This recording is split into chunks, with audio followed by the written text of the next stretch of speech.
terror group linked to Al-Qaeda, is using Donald Trump in their recruiting videos, calling the U.S. racist and using Trump's proposed ban on Muslims entering the U.S. as an example.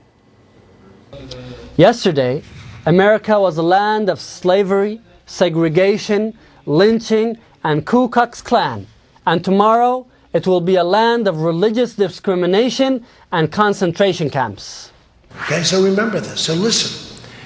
Donald J. Trump is calling for a total and complete shutdown of Muslims entering the United States until our country's representatives can figure out what is going on. Well, the Trump campaign has not responded or reacted to the inclusion of his comments in that video. But let's talk about this now. I want to bring in Jonathan Gilliam, CNN law enforcement analyst, former FBI special agent, former Navy SEAL as well. Good to have you this morning. Great to be with you, Victor. So this video, more than 50 minutes long, many elements here, but of course, as we saw, Donald Trump included. What is the value of those comments to those who might be susceptible to that message? Is it as powerful as Secretary Clinton said in the most recent Democratic debate? Well, first off, I'm not sure if they would have said those comments had Secretary Clinton not said what she said. So I think that is an important lesson here, because when these politicians are running and spouting, their rhetoric against each other, they should be very careful of the message and the opportunity that they give these individuals to jump into that rhetoric. That's a very dangerous thing, because their propaganda is very dangerous in recruiting. So let me I want to be clear about something as we continue the conversation. Mm-hmm. Do you believe that Al-Shabaab potentially included Donald Trump's snippet in their video because Secretary Clinton suggested that ISIS was doing it?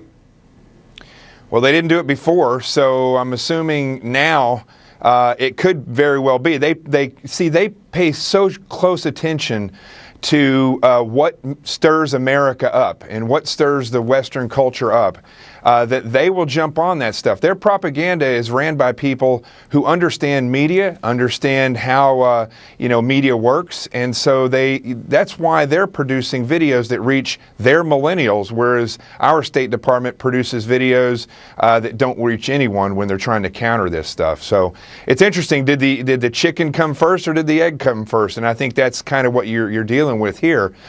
But let me just say this, when it comes to this group and the rhetoric that he's spouting, this is coming from a group that does discriminate and a group that does keep hostages and detain people. So it's kind of like, the rhetoric is, it's coming from somebody who does exactly what they're talking about, and America will never be that way.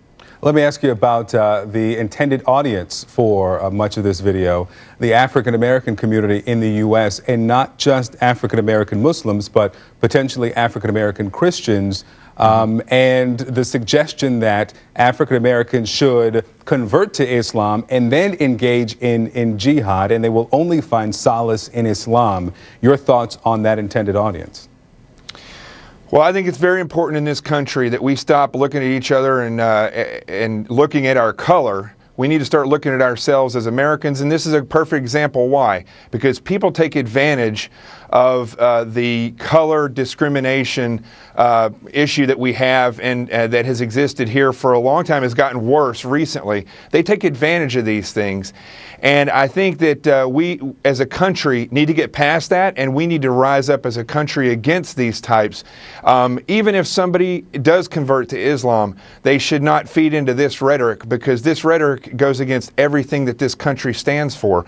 Freedom, non-discrimination, and the ability to be the best that you can be. So I think that's really how we as a group, as a country, as a nation, come together and get away from this stuff. And then also, I will say this, Victor, is that when Donald Trump, and I know we're talking more on the tactical side of this and not getting into politics so much, but this is kind of bleeding over into politics.